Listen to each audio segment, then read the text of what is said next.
So, Jason, welcome. Thank you so much for taking your time out of your day. I know you've had quite the event lately. Yeah.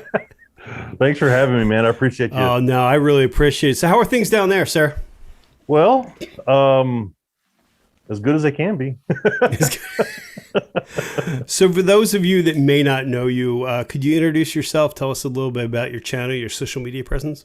Sure. My name is Jason Setzer, and our channel is Setzerpendence. And I say our because at some point I think it will be an hour. Right now it's kind of a me. But the idea, Setzerpendence, right, is our last name, Setzer. And then independence shrunk to pendant. So Setzerpendence, just a mashup.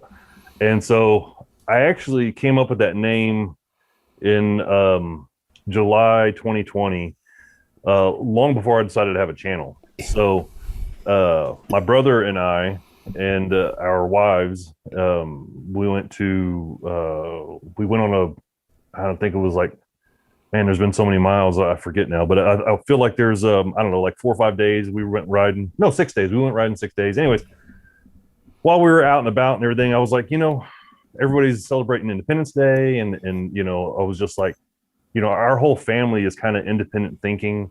Me and my nephew, we both have businesses. We're entrepreneurs. He just turned 21 and he is like a 30-year-old awesome. version of me, Oh, in that's terms of cool. business and stuff, so seeing him just run with it is really exciting. But I mean, we're all kind of just independent thinking people, all of us frequently hear, I never thought about it that way, or nobody, this is the first time I've ever seen this, or this is the first time I've ever heard of somebody asking this, or whatever, and it's like common sense for us, but it's like, so anyways, such dependence. We ride motorcycles. I like it. So, I'm almost afraid to ask this question. So, tell us what you ride. What? Tell us what you ride.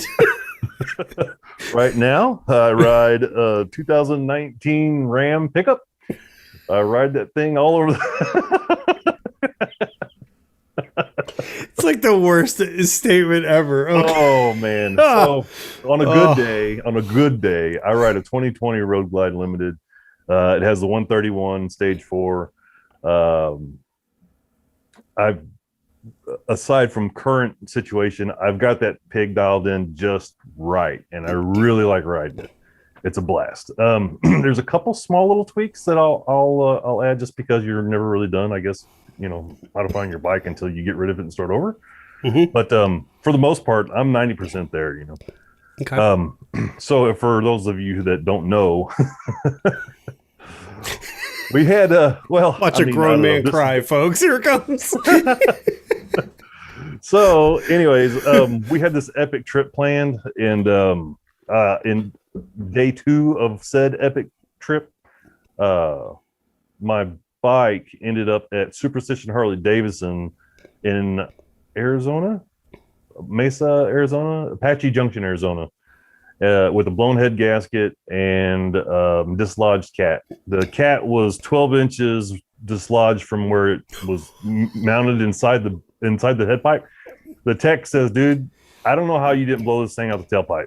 He goes, I've never seen, like I said, I've never seen this before." I'm no mechanic, but I know that's not good. Yeah. So, well, what's funny is, I was like, I'm not a gearhead. I know more than I lead on, and I play really dumb when it comes to somebody who's charging me for something. So, but so they take the mufflers off to get to the back tire. I went in for a back tire, by the way. So that's another story in itself. But so they took the tailpipes off to get to the back tire. So when they took that pipe off, they're like, "What's that?" That's not supposed to be there. The damn cat was actually, I got a picture of it. It was actually like they had to jimmy the muffler off and around the cat. It was kind of funny to hear the guy explain it. And he's like, it's like he's got it in his hand and he's like, what's that? Oh. So anyways, long story short with that, I went to, our trip was planned for our boys, and I'll get into that whole trip in a little bit. But so to wrap the "what do you ride" question up, um, uh, so we're in Arizona. I said, so give me best case, worst case, doc. Tell me what's happening. I got 3 guys outside. They're waiting on me so we can make a decision. And so he goes, okay, well, the best case scenario is this. Tomorrow is Monday. Harley is closed today. I got to get with Daddy Harley or the motor company, he says, and find out what they're going to do about this. Because it's all under warranty. It's not, which another subject. So I said, all right, we'll wait. I'm going to wait a day and then, we'll go from there. But best case, worst case. He says, best case is this: tomorrow, whenever they open, we call them, we tell them what the problem is, and they say, oh man, that really sucks. We'll overnight you the parts, and you'll be on your way. We will overnight you the parts, and you'll get on the road Tuesday. I said, okay. Now, what are the odds of that happening? Slim to none. You are not leaving today. I said, all right, I'll be right back. I went outside and I said, hey guys, I'll see you later. So I actually got a phone call about 2 hours ago. They got the parts in today, actually. Good. And so that's probably going to be I don't know. I'm hoping that if everything, if all the stars are in a line, I'm hoping that Wednesday of next week, if I can get enough work done with my business, get my employees lined out, and everything's ready to go, I don't want to just go pick it up and come home. I want to go pick it up and I want to go finish, or at least go explore some of what I had anticipated on doing for 10 days. Sure. So if everything goes right, Wednesday I'll pick it up, and then I'm going to make my own route to the house over the next, from Wednesday. I try to be home Monday or Tuesday or something. So now, is your crew home already at this point? Oh yeah, they got back. Let's see, what's today? Today's Wednesday. Mm-hmm. So they got back Sunday, a few days ago. Man, that sucks. But I'll tell you what, it's looking a lot better than it was a few days ago. So that's yeah. But so I was not too terribly beat up about it, because any type of travel, when there's multiple vehicles involved, no matter what it is, you always worry about somebody else breaking down and what's going to happen. So back in February, my dad passed away in 06, but so when we visited him on his birthday at the gravesite, and so when we were visiting him in February, both the boys said, for their 21st birthday, which was in March and May, they wanted to go to Vegas, and they wanted to ride they wanted the 4 of us to ride our Harleys up there to go see it. And so I'm like, okay, all right, well, that's awesome. So when I broke down, I was like, I'm really glad this was me. The boys and my brother, they got to continue and finish the trip, and it was not without drama on their own. They picked up some more problems, but I was thrilled, because I was, they were sending me pictures of what they got to see, and you cannot replace that, which is like, I'm a little bittersweet because I wasn't there, but those kids are going to remember that for the rest of their life, Well, so, and I thought that was really touching that you said that too, because that's what you want for your kids, right? Oh yeah, absolutely. Now, what do they ride?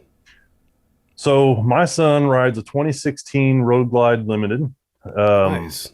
My nephew rides an 04 Electric Glide Ultra Classic, and my brother rides a 2020 Road Glide Limited. Yeah. Oh, so you guys are riding big bikes. You're putting down miles for sure. Yeah. That's awesome. So my boy started off on a Sportster, and not that long ago. I mean, oh no, he couldn't have been. So yeah, he just turned 20, right? So, but he, for his 20th, hell, I'm gonna get this mixed up, but for Christmas, I'll just say, and in the not too distant past, he'd been talking to me about getting a motorcycle.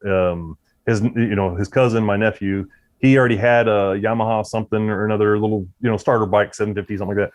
And so, my son, as I'm sure most kids are notorious for, he's notorious for starting something and saying, oh, I'm really into this. And then, 2 months later, that's it. Right. So when he was talking about riding, I got my first bike when I was 4 years old, and I've been riding basically, ever since. And Wow. so I'm like, okay, if you want to do this, we can do it, but we're gonna have to do this as right as we can do it and as cheap as we can do it until I know that this is really going to take hold. So he was eyeballing some bikes, and then so when Christmas came around, I was like, you know what, he was getting really close to getting everything that for my blessing. I was like, you're not going to ride without a lid. You're going to go have that motorcycle safety course. Those are two things that I will not budge on for a blessing from me. If you want my blessing, right? So, so when Christmas came around, if you've got older kids, I'm sure you know how hard it is to buy for them. So I was like, well, hell, I'll tell you what, son, I'll go in half on these three things. I'll go in half on a helmet. I'll go in half on your safety course, and I'll go in half on a bike. So have at it. So weeks up to this Christmas gift, he was looking at the Vulcan. He's looking on Facebook and Craigslist, and he's looking at all these Vulcans for like $1,500, $700. He's like, "What do you think? What do you think?" And I'm like, whatever you want. So then he opened up his Christmas gift, which was basically a bunch of IOUs, and he goes, "Oh, all right, sweet, this is awesome." In 10 minutes, he goes, "Hey, can we go test drive this Harley?" I was like, "What the hell?" He goes, "Yeah, my budget just doubled." I was like, "Oh, did it?" So anyway, so we went and picked up that Sportster. Awesome. It was a really clean bike, and it was a really great starter bike for him. My son is about my height and about half my weight, so it was. I was still, of course, I was really nervous, being dad, but he put down a lot of miles on that thing, and I was like, okay, he's bit. So fortunately, another good friend of mine, he was getting rid of his bike about the time that my son was really looking to upgrade. And so I think my friend maybe put 100 miles on his bike, and so I was like, all right, so I'll tell you what, son, I'll help you get it. I ain't gonna buy it for you, but I'll help you get it if this is what you want, And he was like, "It's even blue." I was like, "I guess that means yes." So he's been on that ever since. And then, our whole family of riders. We, like I said, I got started really young. My brother was started when he was really young. And when I was a kid, I had video games. I lived a very fortunate and blessed life, but I was always out riding, like we had whatever that sounds bad. But we had, access to just about anything we wanted, but I just always wanted to go riding, I think it's interesting with riders that I started at 40, but I feel like it's either in you or it's not. You either get bit, and that's you'd give up, rent money to ride or buy a bike, or you buy it and you have it. Yeah, and there's in the garage, and it's collecting stuff. It's like an exercise bike for some people. I always tell people, it's like there's no shortage of motorcycles, especially Harleys, that have 2,000 miles on them or less. Interesting though. Also, you would think a low mileage bike would be more dependable than a higher mileage bike, but when it comes to Harley, you just don't know. Nope.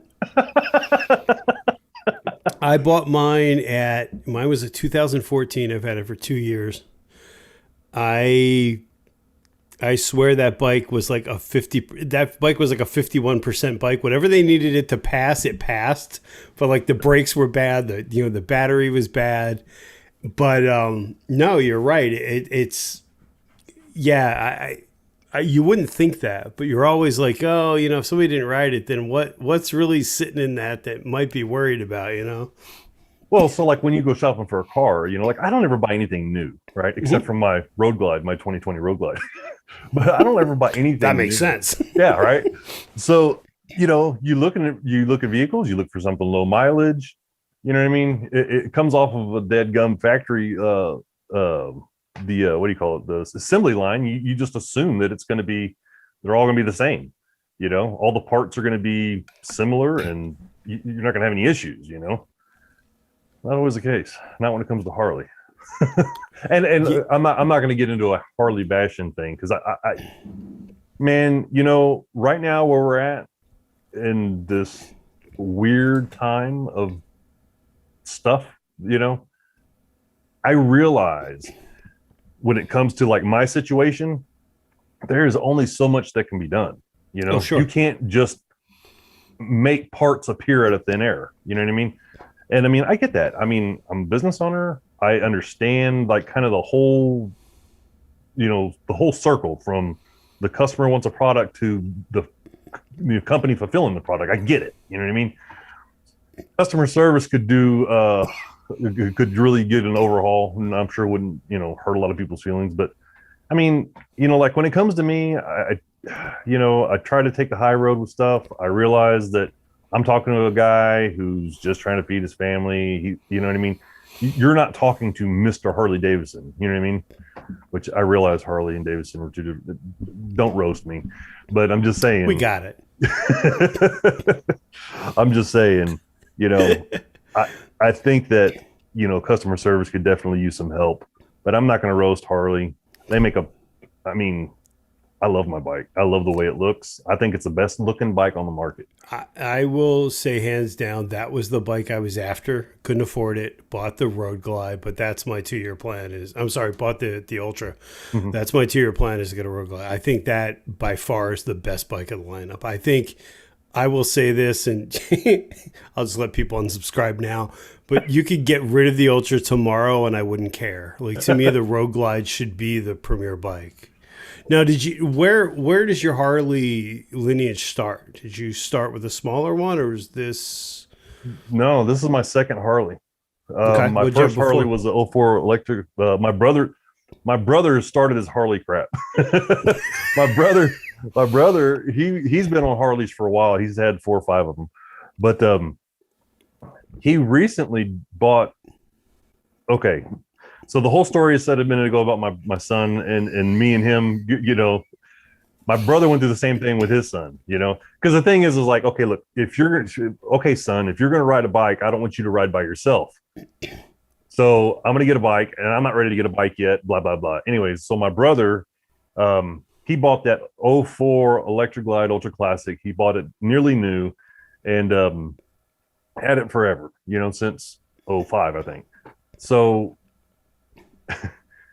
whenever his son, started talking about getting a bike, he had the same conversation, but my nephew is a little bit more persistent. And so he came home one day with a bike, and my brother was like, oh. so my brother went out and he bought a Goldwing. And so his bike needed some work done to it because it had been sitting so long. And so he had a friend of his go through it, and he was cleaning everything up and rebuild this, that, blah blah blah. While all that was happening, my brother went and bought a Goldwing. So my brother comes by and at my office, and he goes, "Hey, check out my new bike." And I'm like, "It's cool, it's nice." So I got on it. I ain't been on a bike in years. I get on it, and I take it for a ride around the block. And I mean, it's got pep. I mean, it's like Yeah. it's kind of like a sport bike, but I mean, whatever. Uh, I'm 6'4", I'm 240, 250 after Thanksgiving. I'm sitting on top of the bike, and I'm just like, it just does, like I like to feel like I'm in the bike. You know what I'm saying? Hmm. And I don't get that feeling a lot with my size with a lot of things. So I was on the Honda, I was on my brother's Goldwing, and I was like, this is a cool bike. I would never want to own it because I don't fit on it the way that I think I should. I'm sure there's Okay. mods. I don't know. I haven't really looked into it. Not my thing. So, anyways, I rode around the block. He's like, "What do you think?" I was like, "It's cool. Nice bike. Good on you." And then so he gets his Harley back, and then so he gets his friend calls him and says that his Harley's ready. So his wife takes him up to where his Harley's at, and the guy throws him the keys, and he's like, "Hey, you got a couple more things that we need to take care of, but it's long term stuff, not a big deal." Okay, good deal. Appreciate it. Have a good day. He gets on his bike, and to hear his wife tell the story, she says, "Jason, whenever he pulled out, he goes, I knew that Honda was going away."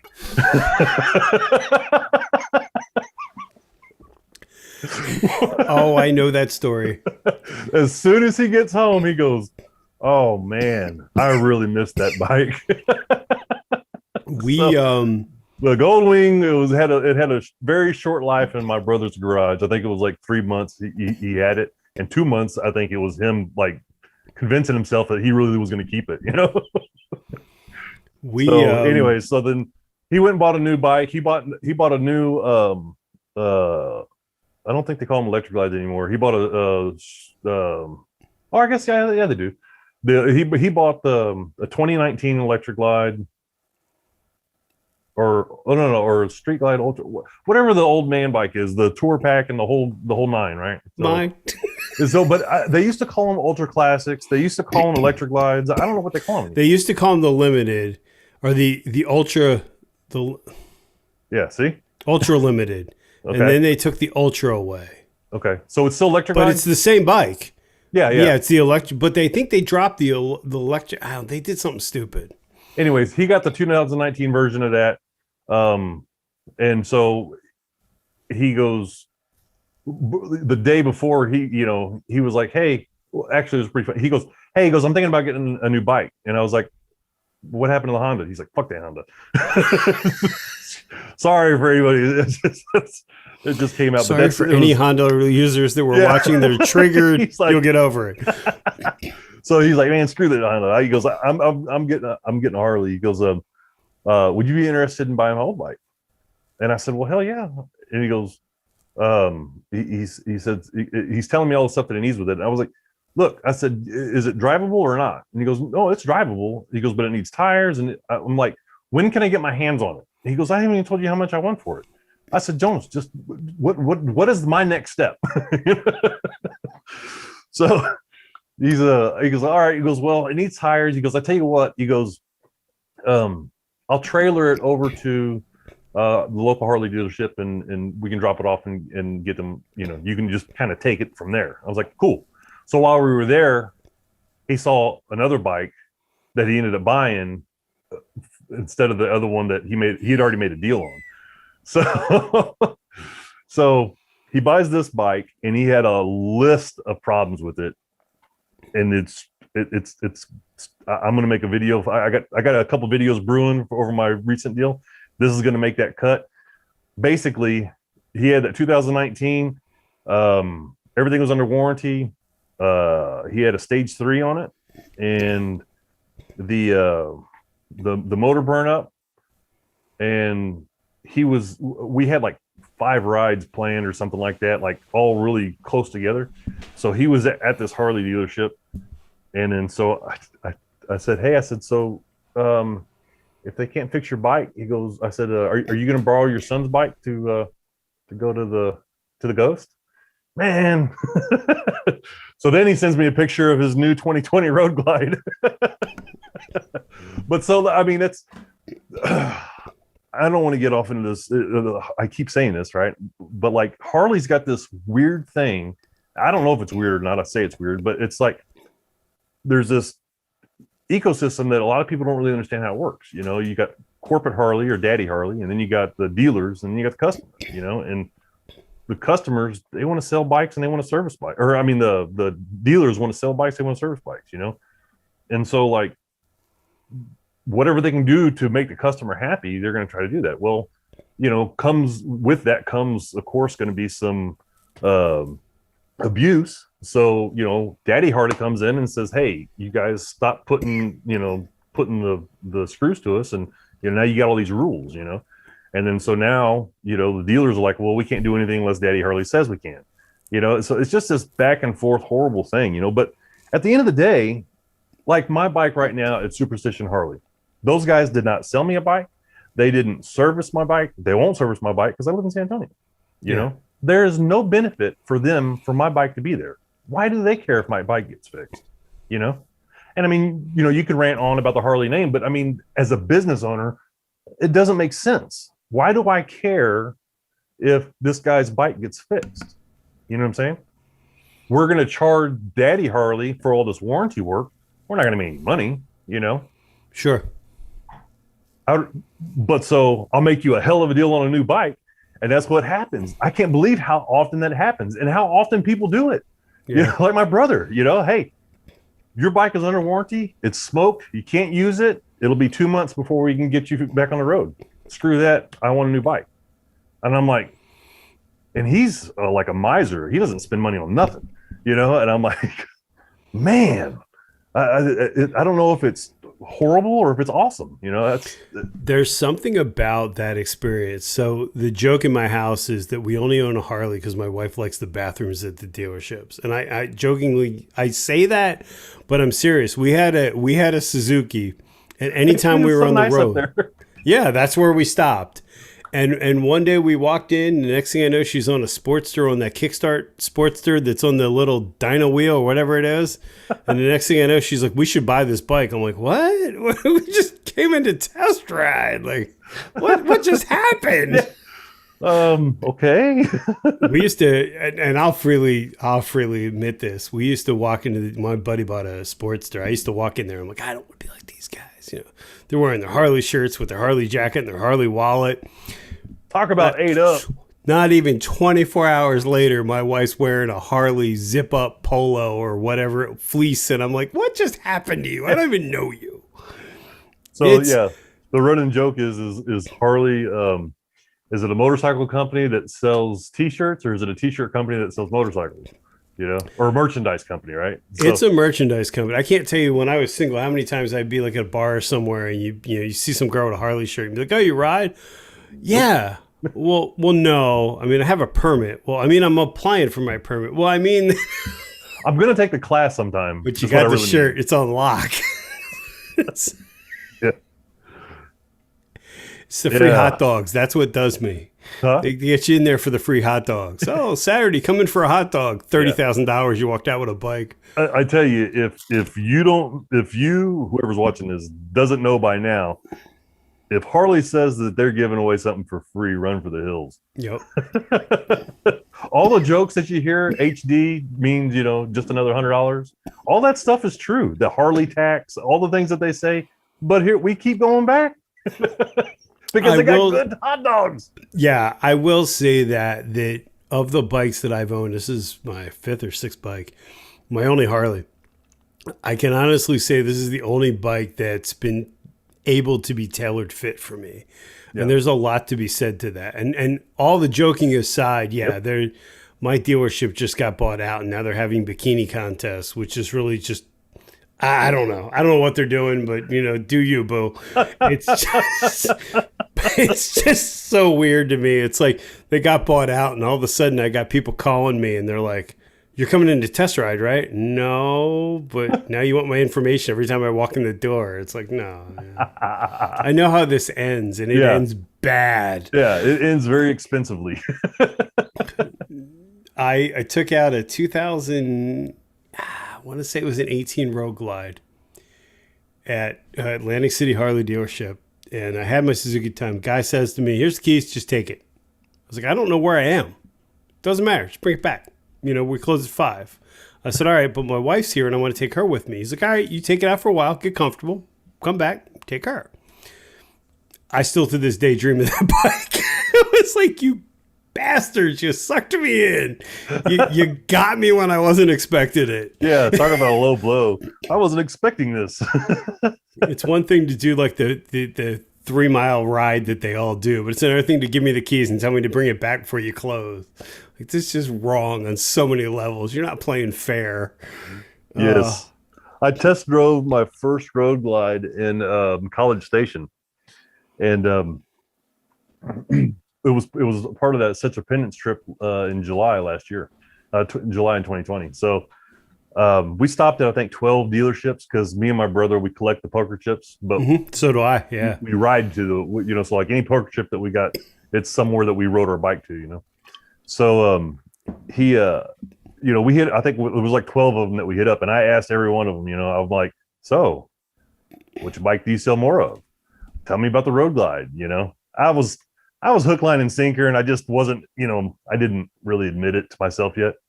So the first guy that I talked to, his name's New York, and it was in Old Fort, Harley Davidson.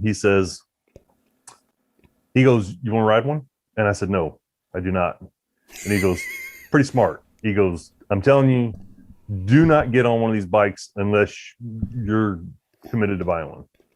And then so at first I was like, well, that kind of sounds crappy. And he's like, well, no, because you're going to love it. You're going to have it. And I'm like, whatever, dude. And then so next dealership, I keep asking. So by the time of the end of our trip, we were in College Station coming home. And then I said, my bike actually needs some service work done to it, my 04 electric bike. And then so he goes, and then my brother just loved when we go into a dealership, you know, it's pretty open, pretty cool atmosphere in all of them. You know what I mean? Not really that high sales pitch stuff. You know what I mean? So, but my brother just loves telling everybody, hey, my brother over there is looking for a new bike, you know? And it's like, boom, attack. So I got my bike over in service and I got my helmet and I'm walking through the doors into the showroom and there's like 3 guys there and they said, you looking to buy a Harley? I was like, no. And he goes, you're Jason, right? Yeah, I'm Jason. He goes, yeah. No, when they know your name, it's over. So I test rode that bike in College Station and I was, oh man, I was like, I got to figure this out. This is so different. I mean, so me and my brother, we went on a ride, right? And it's the same thing. They're like, you know where you're at? And I'm like, College Station, you know? And they're like, okay, well, look, here's a map and just, you know, here's a good ride. Just do this circle, you know?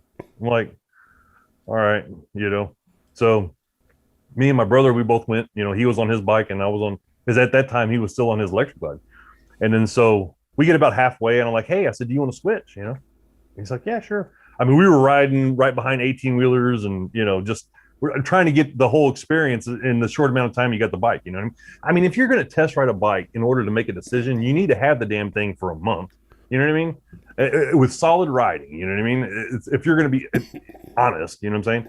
But so, anyways, in our short rural ride, you know, we swapped, and then immediately the first thing that I noticed when I got onto his bike, his electric glide, you know, I stand the bike up, start it, and then we whenever we start to turn, I thought that there was sacks of concrete on the front handlebars. I was like, oh my God, this thing is so heavy.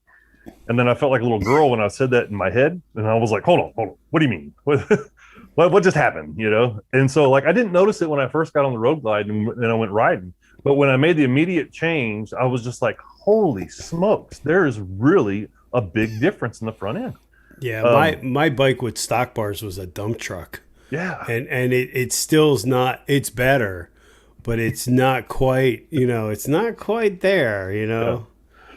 That's interesting. Now, what do you make of the people that say that that's the wind splitter? Like that bike is designed, especially for Texas, where it's, I would assume, predominantly flat, or at least flatter. Yeah. I mean, everyone says that that's the nomad bike. That's the bike to just throw down miles. I mean, do you think that that's true, or do you think that's some hype? Compared to what? Compared to the Ultra, to compared to like a Road Glide Classic? I would say definitely. Okay. And so I'm going to tape this and show my wife and tell her that it's just, you said it, I got to do it. Miss Bry the Biker, I'm telling you right. We've got to do it. She's from Texas. You're her people. It's what happens. If you want to put down more than 100 miles, go get that road glide. No, seriously. And it's not, I mean, it's such a fine line, right? So, you know, if you want comfort, right? If you're going to travel all over the freaking country comfortably, you'll probably need a Goldwing, you know, or something like that. You know, that bike is made for comfort, right? But if you're looking at 2 bikes, a Road Glide and an Ultra, or a Street Glide or whatever, and you're like, which one of these 2 bikes am I going to ride from here 3 states over? You're going to get on the Road Glide, you know? And it's not an overwhelming, as soon as you get on it, oh my God, difference. But at the end of the day, at the end of every day that we went right, and we did 800 mile plus days when we did that Setzerpendence trip. When I was on the Batwing, at the end of the day, you know, it's just like you get to where you're getting. You know, had the women with us, so we stayed in the room every night. So it was just like you get in there, you get settled in, and it's just like, oh, you know, you hear that wah wah wah. I mean, just all those little things, and it's like, you know. getting up the next morning is a little bit more tough, and you're just like, all right, let's get this thing going again, But at the end of the day of riding my road glide all day, I just want to keep going, like my butt's a little sore because the seat that I have isn't exactly what I need. Okay. And I got What a seat are you little narrow running? butt anyway, huh? What seat are you running?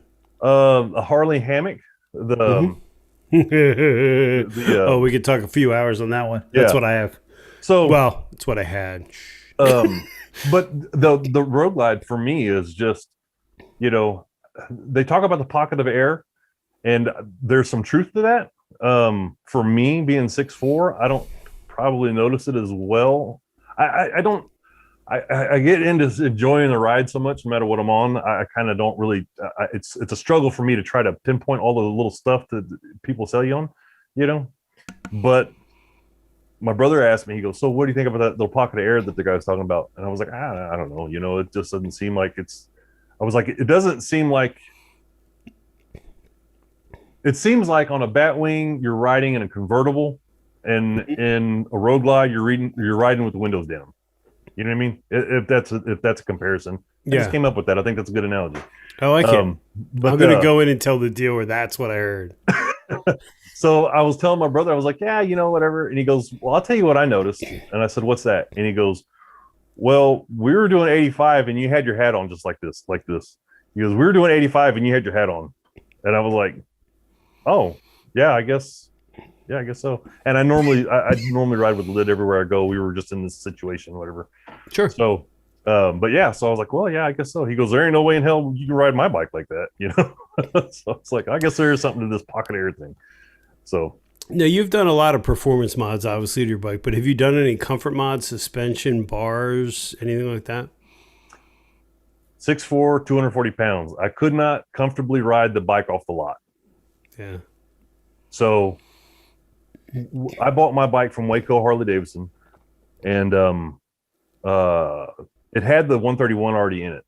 So like whenever I bought the bike, it had, however their paperwork is lined, they call the SRT or the SWR or whatever the hell it's called. All that info was already in there. So now whenever I go somewhere to service, get service in or whatever, all that's pulled up like properly. It's really nice having all that on the front end before I even bought the bike. Anyways, so the 131 was how the bike was made. How that local dealer had it set up ready for sale. You know what I mean? They did the kit. So I was like, well, we decided that I was going to buy the bike. I won't get into that whole story, but I said, I called your parts department and they have these bars and they have this seat in stock. You put those things on it. I said, I'm on my way. So they said, all right, yeah, we can go with that, So whenever I left, it had the 131. It had a custom handlebars and custom seat. And so the only thing that they had available were 12-inch meat hook style. I think they're Avons, and a Harley hammock. So since then, the gravy, the best thing that I have done to my bike was the Olin suspension in the front and the back. I cannot believe what a difference it made. And so you don't know what you don't know. You don't know what you're missing out on. Yeah, you hear all that stuff and it's like, whatever. But I'm just blown away. It's almost worth it. If I could check my ego, right? If I had to do this all over again and I could check my ego, well, one, I probably wouldn't buy the Harley, but I would go with the suspension first and then the motor. It's just that much of a difference. Yeah. The suspension is everything. The 14 had the air suspension. It was terrible, and it nosedived. Yeah. We put Legends front and rear. The guy that does our service took our bike into the garage, comes back. He's like, what did we do to your bike? Because that's not stock. I'm like, that's 60 feet, and you realize the difference. Yeah. Like, it's worth it. It's really amazing. Now, so everybody who buys something for their bike or whatever, they're going to swear by it, right? So Of course I'm going to swear by Olin's. You're going to swear by Legends. There's a lot of different. I think that the stock suspension is so bad. or I shouldn't say bed, but any third party or most third party suspensions that you can add to your Harley are going to make such a drastic difference. I think anything would probably be worth doing. I think I only got the Olins to go off of, but I'm really blown away. It's kind of the blessing and the curse, right? When you buy the Harley, you realize there's a lot of stuff you're going to replace, especially if you're not the 5'9" or 5'10" foot dude that doesn't exist that rides a Harley that they make them for. But I feel like that's the beautiful part about it. You can do anything you want to it, Sure. and you just have to suck up the fact that you're going to have to. Yeah. Well, yeah. Once you come to terms with what you're buying the bike for is not what you're going to end up spending on the bike. Once you come to terms that's just with a down payment. Don't even worry about that. That 30 grand was nothing. Don't worry about it. Oh yeah. But so for me, like, I'm not one for like shiny, I like I can appreciate chrome and other people who they got like show bikes or whatever, they ride them maybe 20 miles a month or something like that. I'm not gonna throw shade on those guys, but so like for me, basically the 131 was like a 10,000. I mean, rounded up is it's like a $10,000 add-on, and then so like I had several salesmen say, "Well, you could get a CVO for that," and I'm like, does the CVO come with the 131? I mean, wow. I don't care about all the other bells and whistles stuff. I don't care about the cool custom paint. They're cool looking bikes. It's nice. It's cool. They got all the bells and whistles, but I don't need all that. I want something that goes faster. I think for that price point difference, I'd rather have the money in the parts department. Because then it's my bike. Yeah. You pull the seat, you pull the suspension, you're $2,000 right there. Like you don't even think about it. Yeah. No, that makes sense. So my bike is I got lucky. The one color requirement that I really just was really doing my best not to budge on was I wanted the blacked out motor, Okay. So that in itself was an upgrade, and then that only comes with a certain few color schemes, it's all higher end, top end stuff. But so I was looking at black on black is what I wanted, So the bike that I got, it's a silver Barracuda and black two-tone, and it's all matte. And I was like, man, that's sharp. That's cool. That's a nice little bonus for me, As long as it wasn't pink, I probably would have got it, And even if it was pink, I might have had it wrapped. But I was like, pink with the 131, I would do it. What color is your bike with a 131? Mm-hmm. So, but anyways, yeah, man, I was like, oh, what an awesome, bonus, Mm-hmm. So, after having a matte bike, man, I don't clean my bike ever, but there's some things that would have been nice to know. For example, if you work an area on your gloss bike to get like this bug, get it off, you work it, you finally get it off, you get a little bit of, hey, I got that off. You work an area on a matte bike, you just made that spot shiny and you can't make it matte again. So, yeah, I have these scuff marks on my tour pack. When we were in New Mexico, we got this horrible sandblasted. We were riding for about 45 minutes sideways of just being sandblasted in New Mexico in January. And I had a tour trunk.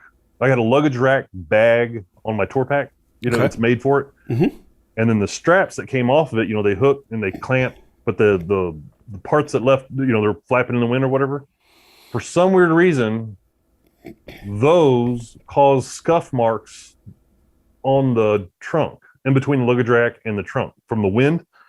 So my brother had them too. He had the same bag. Oh. It was just, it's weird as hell. It was like a weird thing. But yeah, matte is cool. Not really effective when it comes, if you're always wanting to try to keep it clean. I don't ever wash my bike anyway, unless Harley's washing it.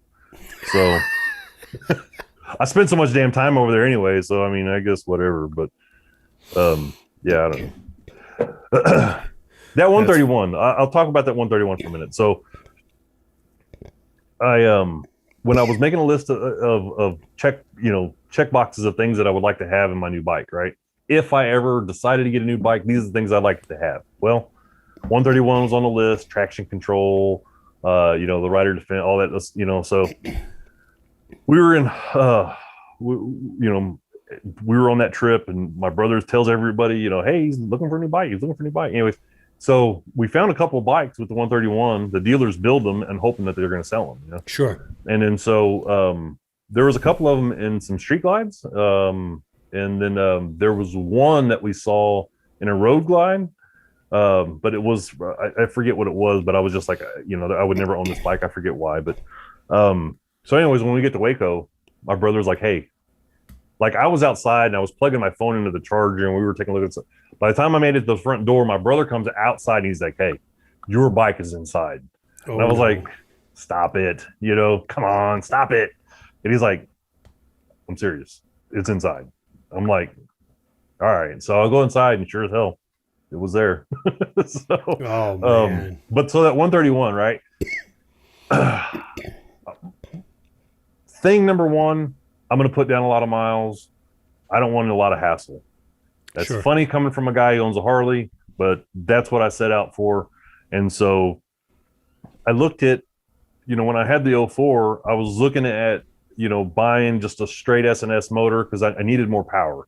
Mm-hmm. And not because I'm a hot rod, just because of how I drive. I ride a particular way. Some people would say I'm an asshole, and I probably wouldn't agree, but wouldn't disagree. But I need passing power. You know what I mean? Going up a hill, I don't want to have to, and that 131 does it. It is what I needed, what I wanted. Sure.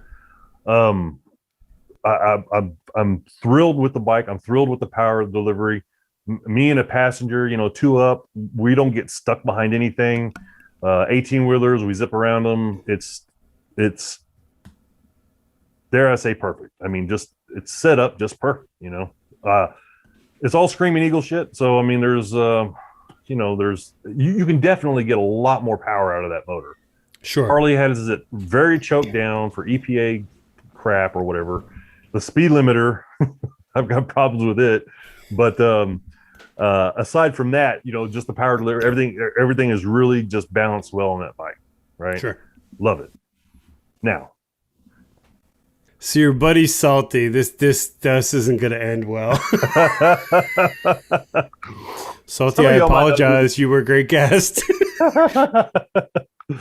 Salty, this YouTube thing is crazy. I met Salty on YouTube, or basically Instagram, really, but we met up. I mean, he's one of my really good friends, and I cannot believe that this happened through YouTube or social media or whatever. It blows my mind. Anyways, me and my buddy Salty, we were riding the Three Sisters out in Bandera, Texas, out that way, and we were riding for three or 4 days or whatever it was. They had some Harley drama, so we had some issues or whatever. But so there was a stretch there where we did a very unsophisticated, very unprecise pull on both of our bikes. We were at the back of the pack and we were riding. We were doing about 80 or so, and both of us at the same time. We just, like I was filming, he was filming, and I kind of put my stuff up, and then, just kind of like I got a video of it. I mean, we rolled back on the throttle at the same time, and we went. So, from my perspective, it looks like I smoked him, and then from his perspective, it's a little misleading, but it's clear that I didn't, and so what's funny is like we have got so many comments, he and I both, about that, and it's like go back and watch what happened, So the short version is that he didn't, he wasn't just climbing up my butt, but I wasn't pulling away from him either. I mean, we were both like moderate, we were going the same, whatever, his bike limits out a little bit faster than mine. So that helped my ego some, but other than that, I mean, it was a pretty even pull, So the thing is this, his bike at that time basically just had like a stage one in Harley Yeah. terms. I don't know if they call that in Indian terms, but he had exhaust put on it, and he had a tune, I think, for the exhaust. Not the tune he's got now, but just just a moderate deal. It was basically a stock bike, and he was right there with me, and that really, really blows me away. Indian has got a hell of a product, and I'm excited as a Harley owner because in the end, two things are going to happen. Harley's going to make a better product, or Indian's going to run away with it. Either way, it's there's going to be good change for the consumer coming soon. I after talking to him, I went into our local Indian dealer, and the only downside to where I live is we only have one that's close. Mm-hmm. And you look at the Challenger and you look at the Roadmaster, whatever their ultra equivalent, and I'm like, this is just. I'm sitting here and I'm like, I don't want a Batwing fairing, but there's like stitching in the leather, and it's a beautiful bike. It is. So I don't like that bike, but I appreciate all the detail that they put into it, and like the Challenger, right? I think my bike, like I said earlier, I am not going to be convinced, because it's my opinion, I am not going to be convinced that there's a better looking bike on the market than the Road Glide, the way the Road Glide sits right now. That right now is about the only thing, if you want to start checking thing off dollar for dollar, that it's got going for it, because I'll tell you what, I went and test rode an Indian while I was in Arizona, while my bike was at Superstition Harley Davidson. And I went to the local Indian dealer and I test rode a Challenger. And I've only got one gripe about that whole bike. And they have some weird deal with the throttle. And it's kind of a big deal. It has that delay. Yes. Yeah. Yes. And so my buddy Salty was telling me that his current tune that he has on there, it's fixed that. It's like throttle by wire. It's easy to it's a lot more responsive. It's just right on it. It's dialed in. So it just seems odd that Indian is going to take the position that that's the way it needs to be, because that right there is the only negative thing I can say about that bike. That's fair. Aside from aesthetics, you know what I mean? It's a good looking bike. I just think mine looks better. I think that the Road Glide looks better than the Challenger. Sure. But dollar for dollar, that Challenger is where you're going to get your best value. For sure. It's just not even debatable. And what's funny is that all the comparisons that these guys are doing with the stock Challenger and a stock Harley, it's the stock 114. Yeah. It's a stock 114 Road Glide, Well, they make a 107 version of the Road Glide, Why don't you compare that to the Challenger, Well, they don't want to lose. Oh, man. So, I mean, and then so, what was it? Tyler O'Hara. There was three guys. I forget. They're all Corey. Anyways, there's a YouTube video out there where they took there was three guys. They're hauling the taco truck. Is that the one? Say again? They're hauling the taco truck. They're pulling a truck or something. No, that was one of the original indie ones. So the one that I was watching was those three guys. They ride professionally. They were on a drag strip, and each three of them did a pull of both the Road Glide and the Challenger, and all three of them beat all three of them.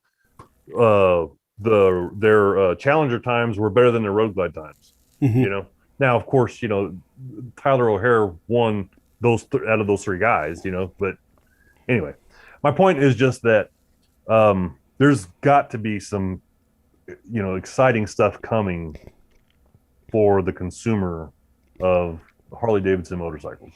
I mean, when you look at the Pan America motor and you think about what that could be if you put it into a full-size bagger, shut the front door. I mean, come on. Right. That's exciting. And I think that's where riders miss it, right? The boomers are against it because it's not the classic Harley Davidson.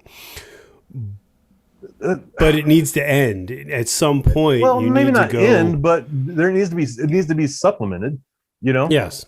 I mean, these guys need to come off it. You know, I look, I get it, I do. You know, there's a lot of history and there's a lot of heritage with Harley. You know, Indian's got some too, but I, you know, this whole thing about a company can't change, otherwise they're going to lose their customer base. It's just ridiculous thinking. You know, it's just.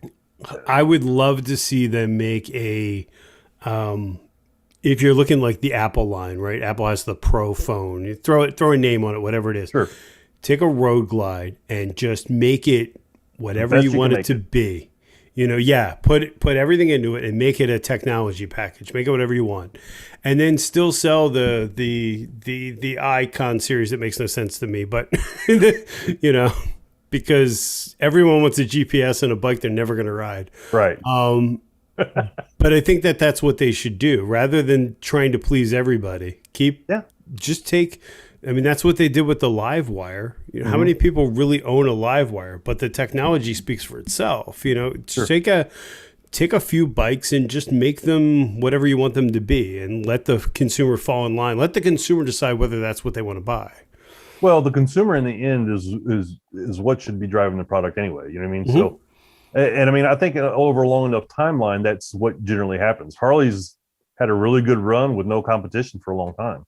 You know, and so, and then in their defense, right? So like the Challenger, they didn't just slap that bike together overnight. You know, that motor's been in development for over 10 years, you know? So, you know, it wasn't just like we got lucky on this one. No, they put in the R&D and they made something really special with the Challenger.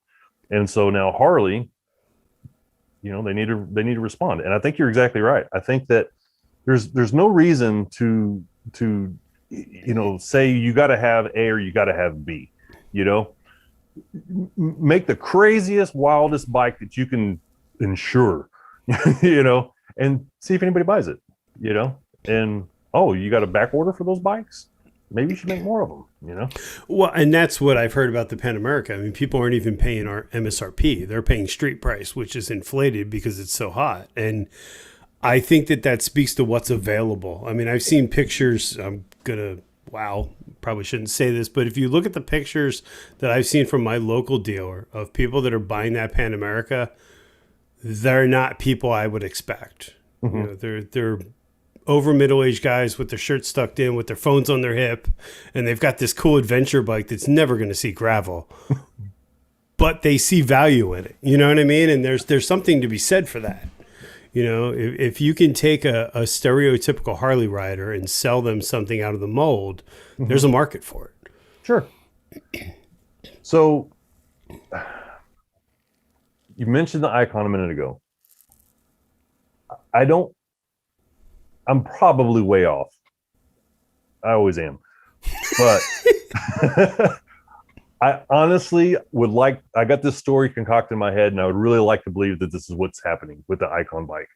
I don't think that has anything to do with anything except for research. I think that is research for Harley.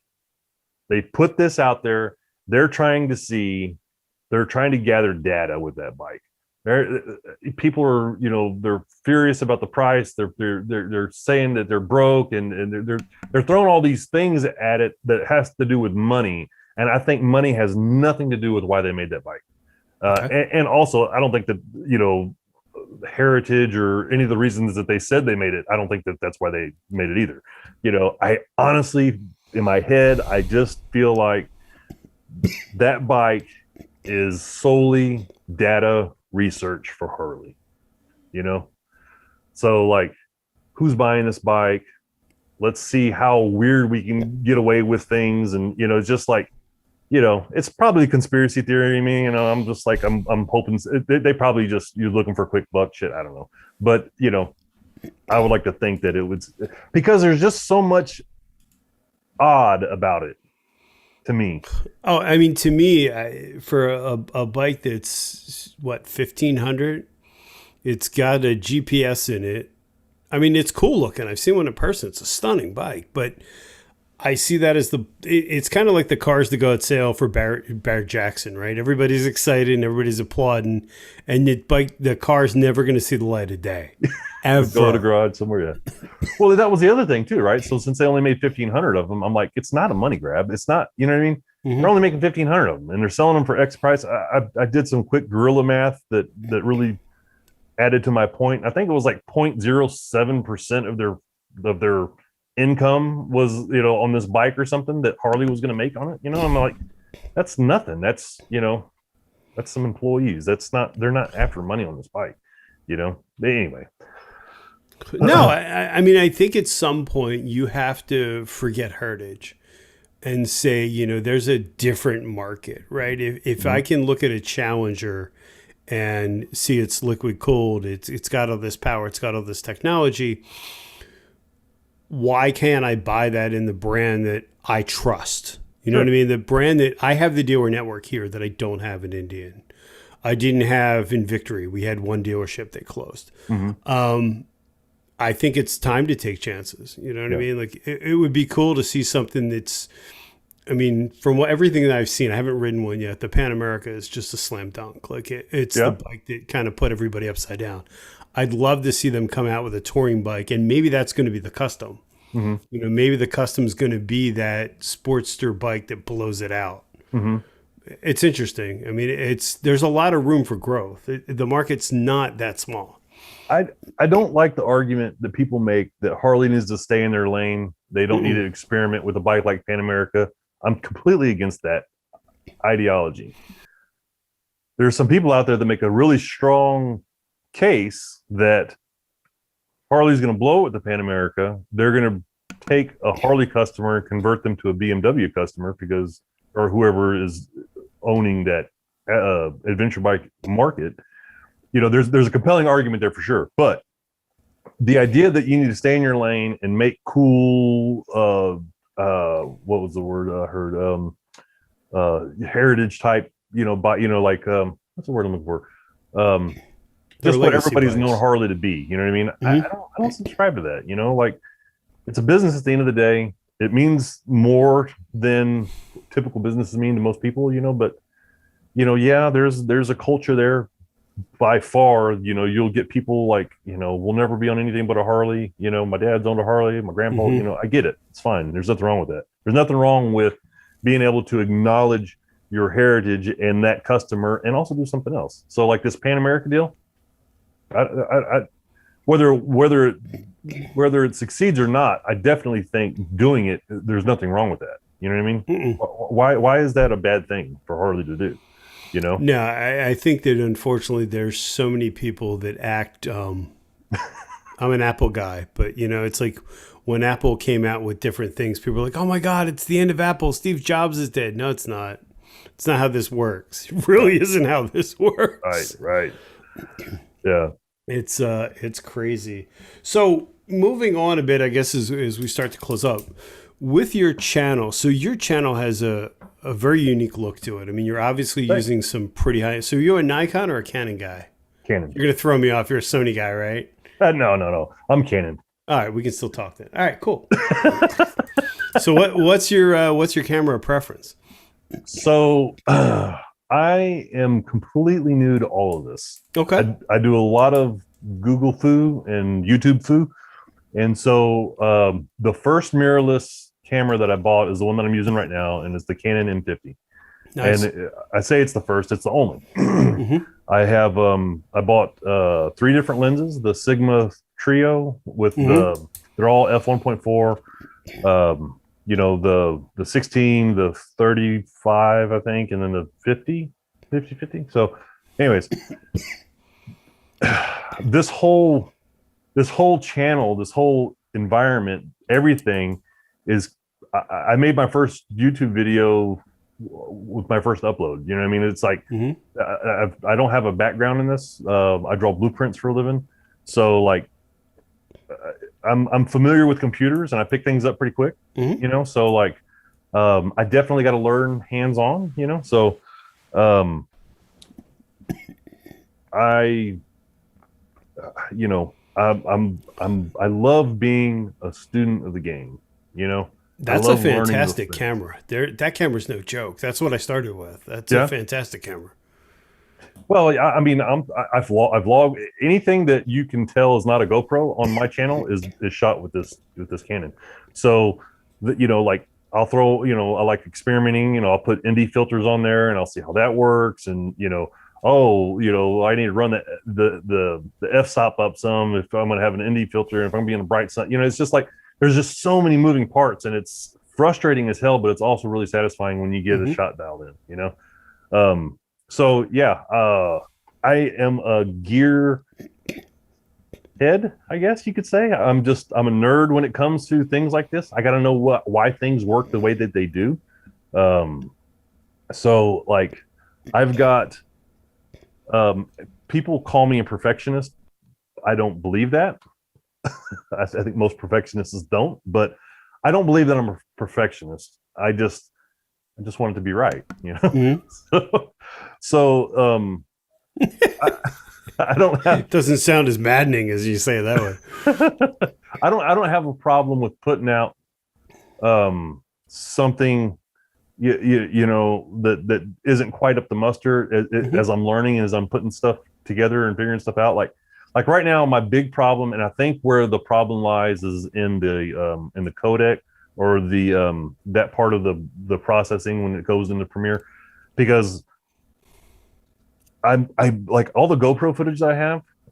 I'm just like it's just as good, if not better, than a lot of bigger vloggers, but I can't get past how it looks. I'm just not satisfied with it. It's like this picture right now, I'm very satisfied with it, and I'm this close to mounting one of these sumbitches on my bike. So I'm like, that grainy whatever that you get in an action camera, it's like, I think it has something to do with the way that it's processed in post. I think, I'm not 100% sure, because it looks better on my computer. It's funny to me. I don't know if you follow the 5 Dirty Bikers or Tony Cox, but he made a comment to me and I thought it was hysterical because I totally got it. He's like, every camera phone seems super clear until you bust out your camera.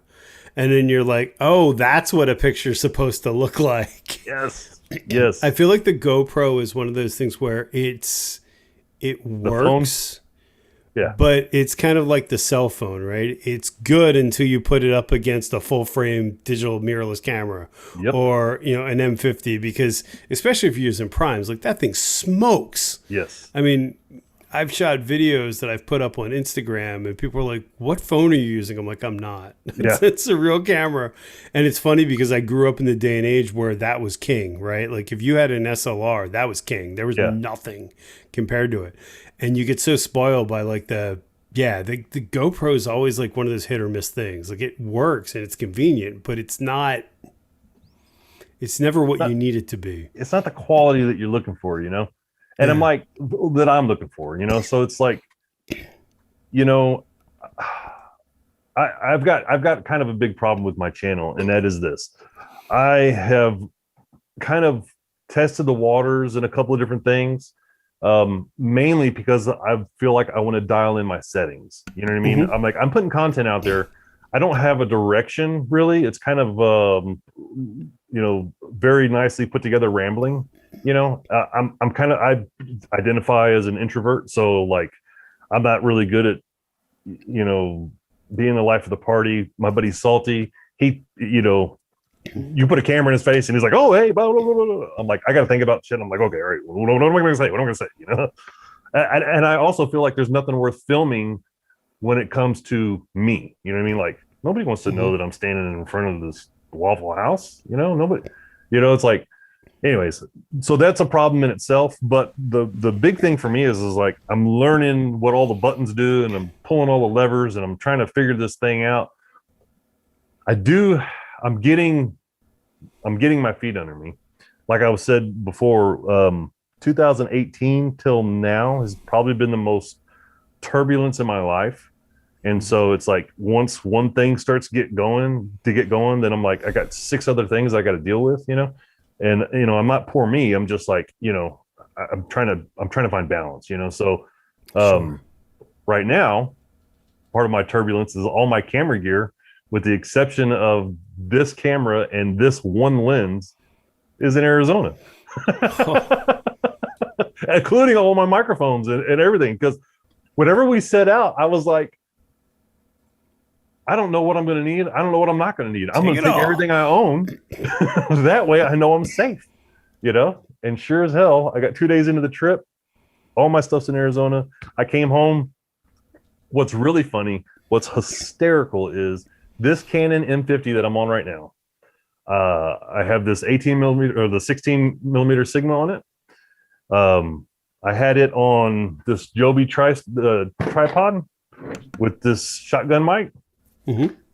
And I had 3 batteries. I got home and I had no way to charge those batteries. So I was like, what the hell, man? Well, now what am I going to do?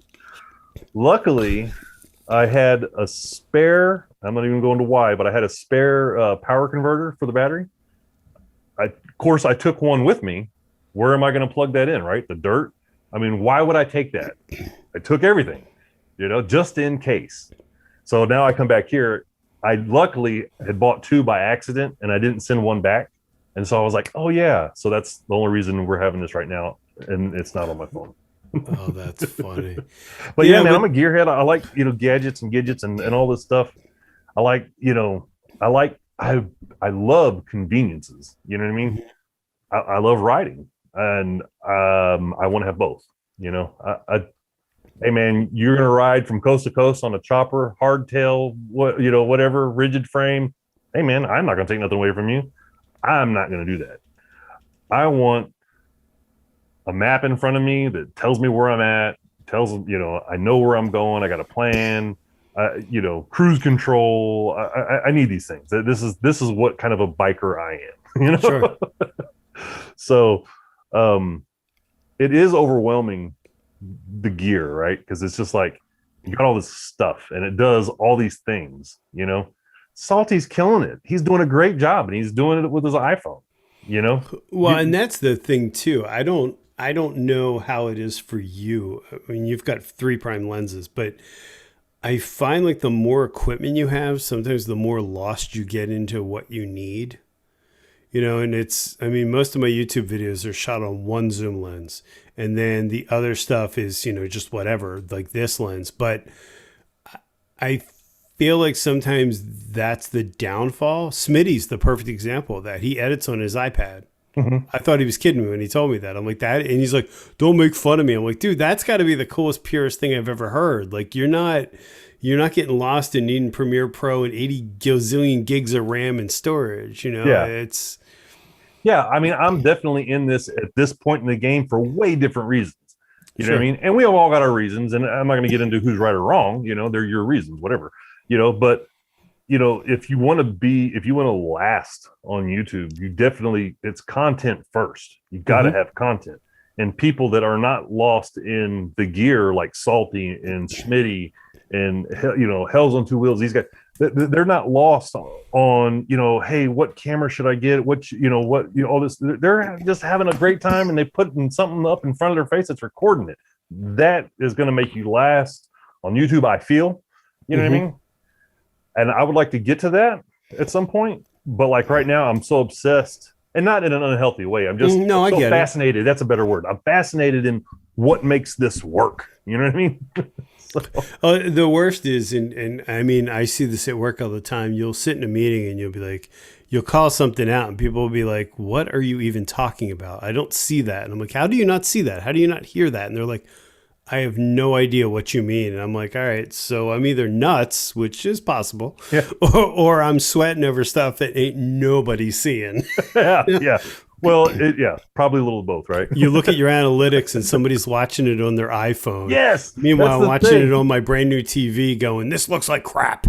That 80-inch TV up on the wall, and you're like this close to it. You're like, is that a pixel? Is that pixel off? Yeah. Does anybody notice that mustache hair? It's off.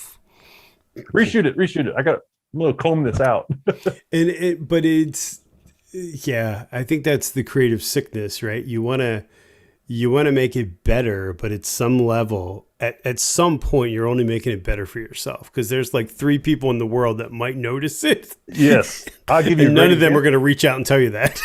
You know who Marquez Brownlee is? Mm-mm. He's a really famous YouTuber for. He does a lot of tech reviews. He's a real tall kid. I think he just graduated college. Anyways, he's killing it. Anything you want to know about about a phone, you're going to come across this kid. Okay. So like he's he's got to interview awesome people, Bill Gates, Elon Musk. That guy doesn't even know who I am, and I'm proud of him. I'm like, that's so awesome. Anyways, I digress. So he shoots his YouTube videos in 8K. Peter McKinnon or Casey Neistat, one of those 2 guys, I think it was Peter McKinnon, says, bro, what am I missing? Why are you doing this in 8K? You can't even upload in 8K. What is your problem? And he goes, there's just that little bit that matters to me that nobody else will see but me, and that's why I do it.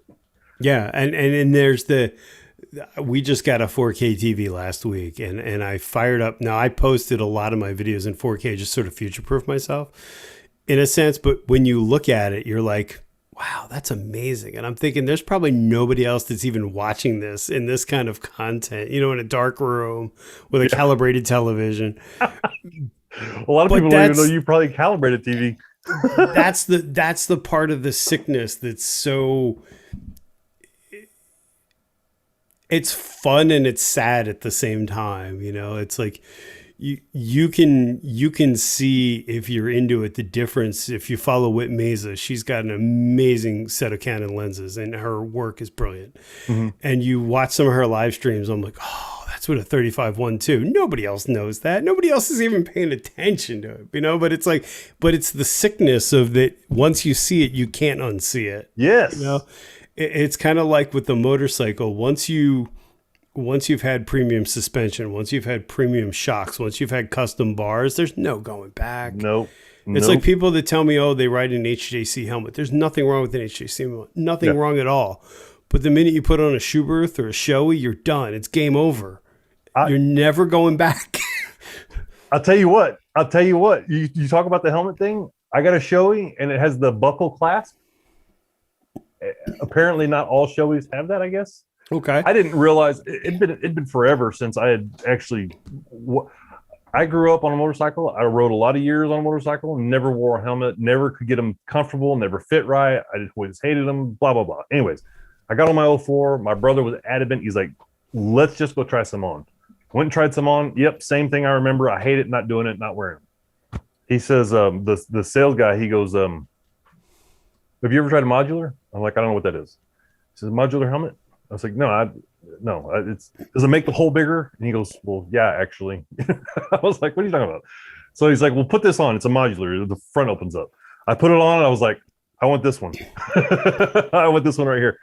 So, but anyways, the clasp, right? They just, it's like a, click, click, click. Mm-hmm.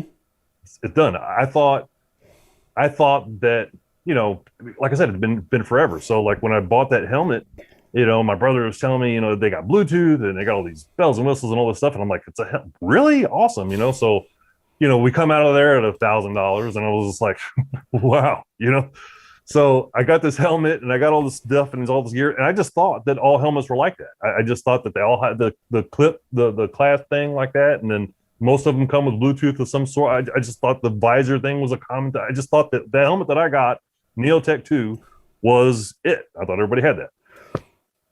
So then when I found out that they don't,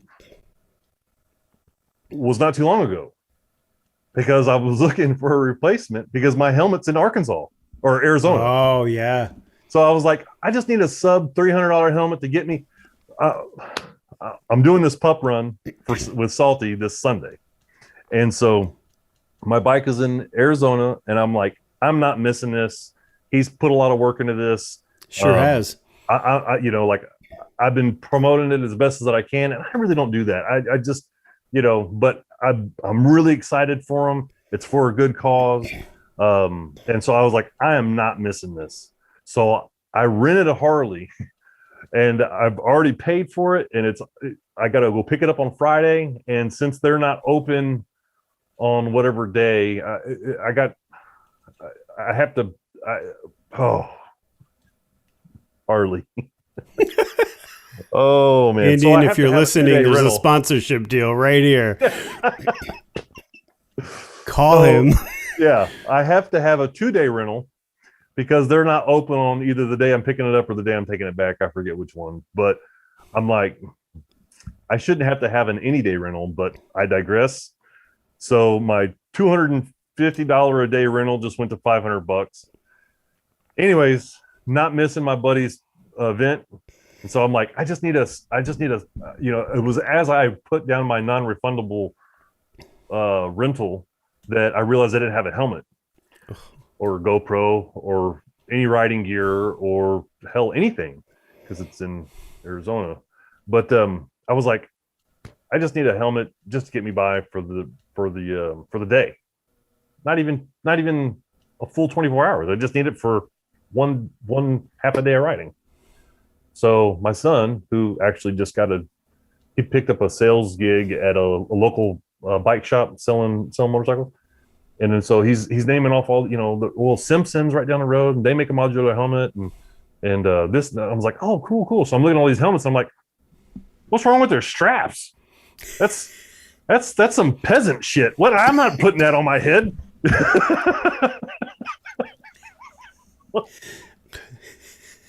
Talk about not going back. Everybody makes fun of me about buying a Cardo. You need to buy a Cardo. I've got that plug-in headset on my bike. I love it, but I don't talk to anybody. So, but yeah, it's what you get used to. You get spoiled at that point. Yeah, they're nice. Don't get me wrong. They're really nice. I hope so. I just bought 2 Lexans for my other trip. So, and so like, and this is the other thing about me, right? So I'm self-employed and I don't really budget anything. I just make sure that I got enough money for the employees and my bills and stuff like that. But like, I don't really, like when it comes to me, like I don't, I ride, that's it. You know what I mean? So it's like, oh, hey, I wonder if this will work. Amazon, it's here the next day. Shit, it didn't work. Let me put that on the shelf. So I got a bad habit of that. Anyways, so I bought a pair of these Lexans thinking something could be done that I can't. And so instead of like sending these back, and the guys that I got them from, they're like, hey, if this doesn't work out, because I kind of told them what I was up to. Like, if it doesn't work out, just send them back. And I'm like, yeah, okay, cool, appreciate it. I'm not going to send them back. It's just how I am. But the Cardos, is that how you say it? Cardo? Yeah. I believe they're going to work. So the quest for audio, man. The quest for audio. they are sweet. There's no doubt about it. I just find though that I don't ride with anybody, or if I do, they don't have Cardos. Mm-hmm. So it's kind of like, sometimes there's a lot to be said for just not hearing anything. Well, yeah, I mean, you can still use them like a regular. So like I have a Senna 10C Pro on my, and then you can hook up non-brands, through regular intercom. It's just the mesh, I think, that is brand specific. Is that right? I think so, but I may be lying. I find that most of the times it's me and my wife and we ride by ourselves, and the few people that I ride with generally don't have headsets. And it's funny, like I'll go to a meetup, or I'm going to a meetup in September, and people are like, oh, you need a card? I'm like, no, I really not don't. Really. I don't really want to hear you talk to me. I don't. Yeah. I like the wind in my ears, and just that's my peace time. Yeah, and actually let's see. We frequently do pretty long trips. So oftentimes, like let's just say I'm riding for 3 days. Oftentimes, out of 3 days of riding, I might listen to about 3 hours combined total of music. Otherwise, it's just all I hear is the the wind, See, the music I like, I've had comms before and I felt like it just sort of took away from the experience. Like I like that I can talk to my wife because obviously that's for a safety thing. She's on the back. Sure. But my buddy, we went down to, I was riding my buddy Mike in Maryland a couple weeks ago, and he has I guess it's a Cardo, but you can't attach it to anything. It's like an old school Cardo. And he's like, oh, I won't be able to talk to you. Just behind him, following him. I'm like, this is great, man. There's nobody telling me like, oh, there's a squirrel here. There's a bug there. We're just riding, It's a lot to be said for being disconnected. So yeah, like our group, right? All four of us have the ability to talk to anybody in the group, and that's nice. But more often than not, what happens is this. My brother, who often always plays the road cap role, kind of begrudging, like he doesn't want that role. We're just like, hey, where are we gonna go? So kicking and screaming, he plays that role. But oftentimes, what'll happen is he'll be in front or something like that, and then he'll wave me forward, and then I'll get up next to him. I'm like, what? And then we start signing back and forth, and I'm like, we got Bluetooth, man. What do you want? He's like, it's weird that you say that too. I was hell bent on the idea of putting my phone on my handlebars. Oh, I can't see from my height, being like 6'2", 6'3" in boots. I can't see the GPS on my bike unless I look down a little bit because I wear a full face. I put the phone on there and I was like, all right, this is pretty cool. I can talk to Siri and Siri can do stuff. But then it's like, yeah, but you know what? Like getting lost is kind of fun. That's where all the good stuff is. Yeah. No, there's nothing wrong with that. There's nothing wrong with either. I was really adamant about not having my phone on my handlebars until this recent trip. So like I had a magnet with the Freak mount magnet that I put my phone in. Mm-hmm. Worked really well, and it served the purpose that I needed to serve. I needed to be able to access my phone occasionally for stuff that's going on, whether it be recording or whatever, Sure. And then so like, okay, that works fine, right? But now with the improvement of technology, shit seems to work less and less, right? So like, I don't know.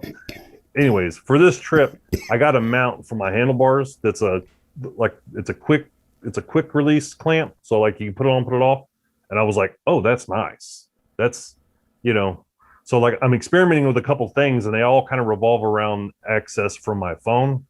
I don't want to be jacking around on my phone while I'm riding. Sure. But whenever I record and there's specific things that I'm trying to record, having my phone at this level instead of this level is a whole lot nicer, Oh, absolutely. Because you can just kind of pop your eyes over at a glance. Well, and you can even just kind of look in your peripheral and see, okay, this app isn't working right. Mm-hmm. Something's not right, or something stopped working, or whatever the hell. So I don't know. That's a fine line for me too. Like I don't want to get into, being. There's a lot of serenity riding your bike with no gadgets, no nothing. Just all you hear is the motor, hopefully, and going down the road. But come the modern stuff. There's some conveniences that you like to have, and the map on the Harley, right? So like I come off an 04, no bells and whistles on an 04, especially compared to now, and so like when I test drove the Road Glide in College Station, the guy says, hey, do you want me to show you how this works? And I said, I want you to show me how to turn it off. Right now it's a distraction and it's freaking me out. The radio was blaring and shit. I was like, where is the volume button? So I don't know, the whole, I lost my train of thought. That whole map deal. That's the only thing that I really look at in the whole infotainment center, and it's not so that I can find out where I'm going more as to see what's coming up. Sure. You know what I mean? So like, and my son, when he got onto his 2016 road glide, the navigation, the whole boom infotainment center or whatever is lackluster, but it shows a map and it shows it updating correctly, pretty good. And he was like, it's so nice to be able to come up a hill and know that when you get to the top where you can see again, there's going to be a left-hand turn. That's Sure. nice knowing that before you get there. And that's about 90% of what I use my boom system for, the navigation, all that stuff. Occasionally I'll program rides into it. Harley's got a ways to go on that before it's really polished. But as far as like an accurate map of where you're at, you're generally pretty right on, and I haven't really had any problems as far as that goes. So anyways. No, that's fair. So I guess as we wrap it up, do you have anything coming up for your channel? I know we have the pup run coming up on Saturday, or is that Sunday? This Sunday. June 6th. No, is it you're leading a ride and meeting Smitty, or Smitty's leading his own ride? There's all kinds of stuff going on. It sounds huge. Yeah. So I'm in San Antonio. Those guys are out in Houston. So it's about a 3-hour ride for me. Occasionally I'll let people know, hey, we're doing this. There's this thing local called the Motorcycle Grand Tour of Texas. And, like occasionally I'll say, hey, this weekend, me and my brother are going to go do this. We're going to go hit up these stops. Sometimes people will tag along. Sometimes they won't, So I threw it out there and I'm just like, hey, look, this thing is going down on Sunday. I'm going to meet at this place at, I'm going to be at the Love's truck stop in Seguin. I'm leaving at 6 a.m. I'm leaving at 6 a.m. If you want to ride with me, I'm going. Be there. Yeah. And by 6 a.m., I really mean about 6:15. But anyway, yeah. So I'm going to ride out to meet Smitty because Smitty's putting on a ride to Woodlands. So this will be actually the first time that he and I have met in person. So I got in touch with Salty and I was like, hey, bro, what's your day look like on Sunday? And he's like, I'm going to do this and this and this. And I was like, okay, all right, well, I'm probably going to go past you and I'm going to meet up with Smitty and then, hook up with his crew. And then we're going to ride out and meet you guys. That's awesome. It's the idea of going to the coast. I'm in San Antonio. The coast for us is Corpus, 3-hour drive. The idea of getting in the truck, loading up and going down there is just mind numbing to me. I can't stand it. I've got a really nice truck, especially now that it's been returned after it was stolen. I have nice things. I like being in my truck. I hate driving. I just don't want to drive, the idea of getting on my bike and riding to the coast. I love it. I'm like, I can do this every day. I could have a job at the coast if I rode there every day, That's awesome. So the idea of, and some people are like, dude, you're crazy. You're going to ride out to Houston, which is 3 hours. You're going to spend a day of riding, and then you're going to ride back the same day. I'm like, yeah. And that sounds excessive, and I guess maybe it is. But for me on a motorcycle, it ain't. It's just it's amazing how the distance is different on a motorcycle. It's like, I'll bring it. Car, you're like, it's no comparison. Sure. That's awesome. And so we're supposed to get a little bit of rain. Hopefully it will subside by the time we get there, by the time Sunday gets here rather. But rain or shine, man, I'm going, That's awesome. It's not something that I don't know anything that you can accurately compare riding a motorcycle to. And I think it's great that the community has brought you guys together too. I think that's great. I made so many great friends from just riding a motorcycle on YouTube. It's fantastic. So Denver Woods, the V-Twin podcast, like he was one of my first good buddies that I met online, and he's a stand-up guy. Yeah, man. He lives up there, man. He lives way out there. And I know our paths are going to cross, you know? I'm going to be on, the whole world, the whole country, rather, the United States just got so much smaller, whenever you start planning stuff on how many tanks of gas it takes to get there, I'm like, oh, that's a tank, That's a tank Yeah. of gas. That's 2 tanks of gas. That's a weekend, you know? It amazes me that, you know, you could talk about brand loyalty and all you want, but the people that I know that ride, it's just amazing how small the world gets. You know, like I met my buddy Mike for the first time. I know him through the 530 Bikers Discord. I rode like 2 hours to meet up with him to ride. And he's like, "Where you want to go?" I'm like, "I don't care. Yeah. Let's just play bikes. It's like we're kids. Let's just Let's play your bike. bike's cool, my bike's cool. Let's play bikes." You know, like Hell it's yeah, man. it's really amazing to me that how small, like you said, the world's has become. Like I talk to Gorilla Biker in Ireland all the time. Yeah. You know, probably never going to get to Ireland, but it's just really cool to know that if I did, I'd have You somebody. got a friendly over there. You know? Yeah. Well, and that's something else too. I can't tell you how many people offer their house, hey, if you're passing through, just, give me, and that's, that's something, that's really impressive. That's really cool. And it's people that genuinely mean it. Whit Mays is doing that 48 state ride. Mm-hmm. And I said, there, I was like, you get through Jersey, you get through Delaware, you get through PA, you get bored, or you need something, just call me. Like, Yeah. we'll get you. We got you. That's what this community does. We will figure something out. Yeah. Yeah, exactly. So awesome. Jason, I really, really appreciate your time. Thank you so much. I mean, you're doing solid work. I think it's great. Appreciate it, man. Thank you. And hopefully we get this Harley issue resolved. I'm hoping, like I said, if everything goes, I'll be on my bike on Wednesday, and I'm going to take a long way home. So hell yeah. So we'll see. That's awesome. Well, Jason, thank you so much for your time. I really appreciate it, man. I really do. Thanks.